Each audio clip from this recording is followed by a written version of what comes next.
In today's video, I'm going to teach you how to export CapCut in 4K resolution. By the end, you'll know exactly how to take your finished edit and save it in crisp, ultra-high definition, perfect for big screens, YouTube, and professional presentations.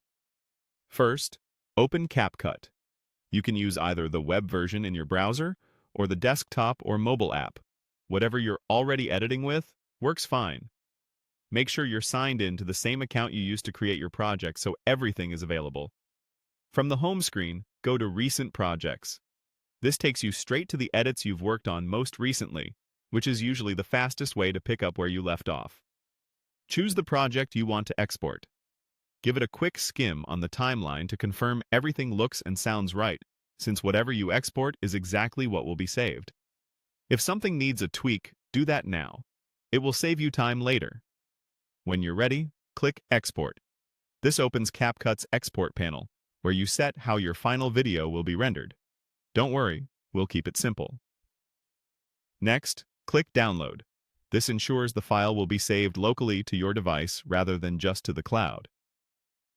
Local downloads are great for quick uploads to platforms like YouTube or for archiving your work. Now, change the resolution. Resolution controls how many pixels are in your video, and a higher number means more detail.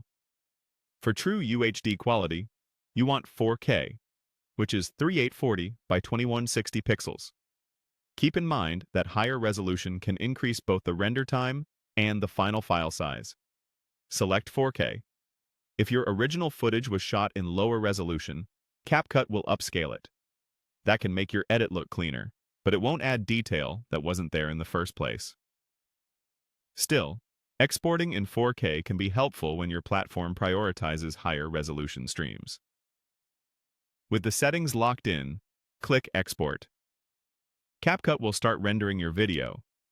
This may take a while depending on your computer or device, the length of your timeline, and any heavy effects or transitions. It's a good idea to keep your device plugged in and avoid running other heavy apps while it exports. When the export finishes, watch the video now. Open the file where you saved it and check a few key moments, fast cuts, text, and any color-graded sections, to confirm everything looks sharp and plays smoothly. That's it. Your project is now exported in 4K and ready to share.